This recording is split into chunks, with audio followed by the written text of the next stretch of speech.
कलयुग में ऐसन ऐसन लीला हो रहा बा, ऐसन कर्म हो रहा बा जे देखे जोग नहीं खे। आ का ई कलयुग में हो रहा बा गीत के माध्यम से सोनू संगदिल भैया ये गीत के लिखले बानी, सुने जा।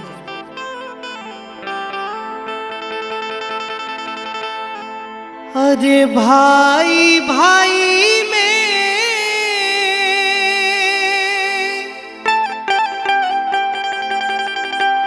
पटत नहीं खे,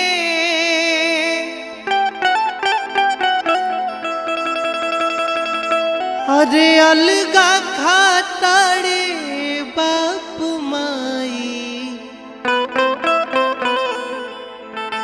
ई दुनिया का जाने कहावा जाई, ई दुनिया का जाने कहावा जाई।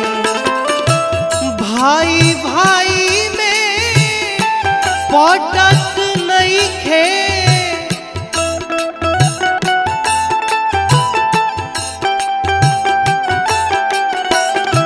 अलगा खातारे बाप माई ई दुनिया का जाने कहावा जाई, ई दुनिया का जाने कहावा जाई।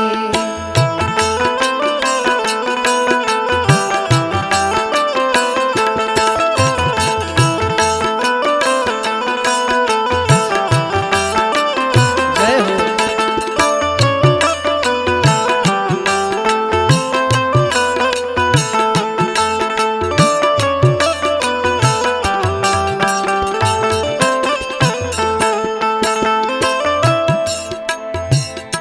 बेटा बेटी भी कहल न करे, दिले बड़े उबियाई उबियाई, दिले बड़े उबियाई।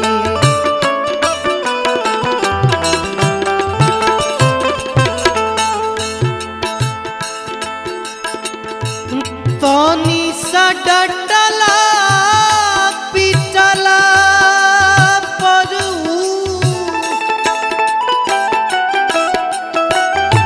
तनी सा डटला पिटला परू, देता जनम गवाई, ई दुनिया का जाने कहावा जाई, ई दुनिया का जाने कहावा जाई।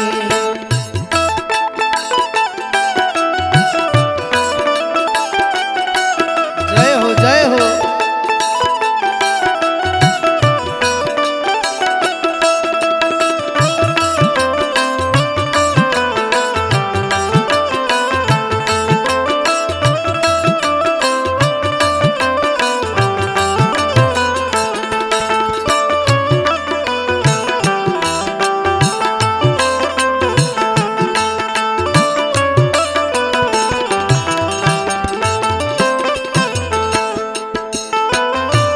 आज के कलयुग में, आधुनिक युग में शादी से पहले ही सब कुछ हो जाता।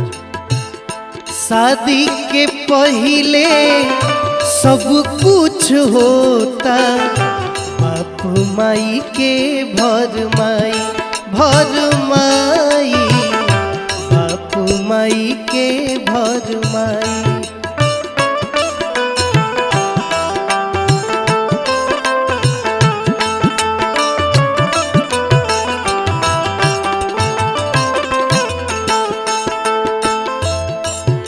ना जाने ई कलयुग ई आँख के कौन कौन लीला दिखाई,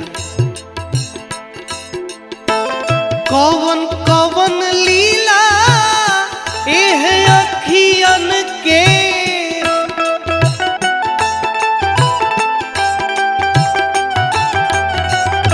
कौन कौन लीला एह अखियन के, ई कल जुगावा दिखाई, ई दुनिया जाने कहाँ जाई ई दुनिया का जाने कहाँ जाई।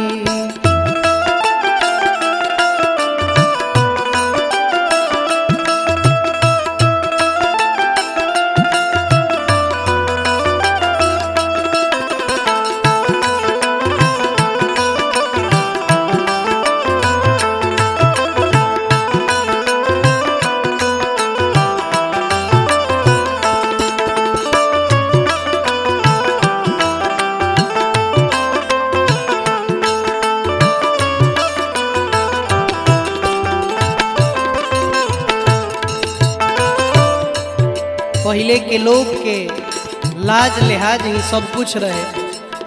अब के लोग एकरा के अपन स्टाइल बना ले बा कि लजाए के का बा। लाज लिहाज छनी पर रखी के खेल खूबे होता भाई। अरे भाई खेला खूबे होता भाई।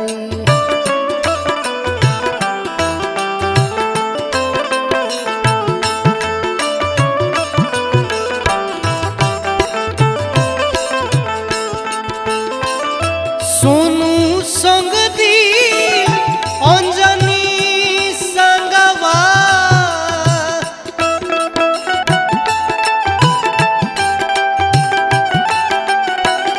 सोनू संग दी विष्णु संगवा कहे छोटुआ गाई।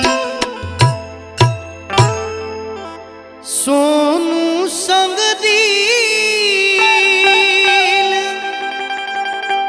अंजनी संगवा अरे कहे छोटुआ गाई। ई दुनिया अरे का जाने कहाँ जाई। ई दुनिया का जाने कहाँ जाई।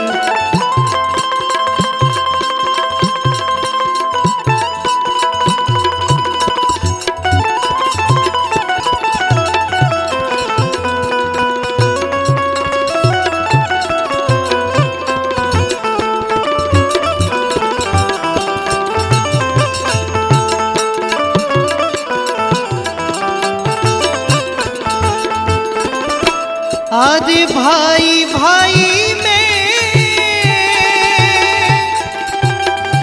आदि पाचत नहीं है। आदि अलगा खाता रे बाप माई। ई दुनिया का जाने कहाँ जाई। दुनिया का जाने कहाँ जाई।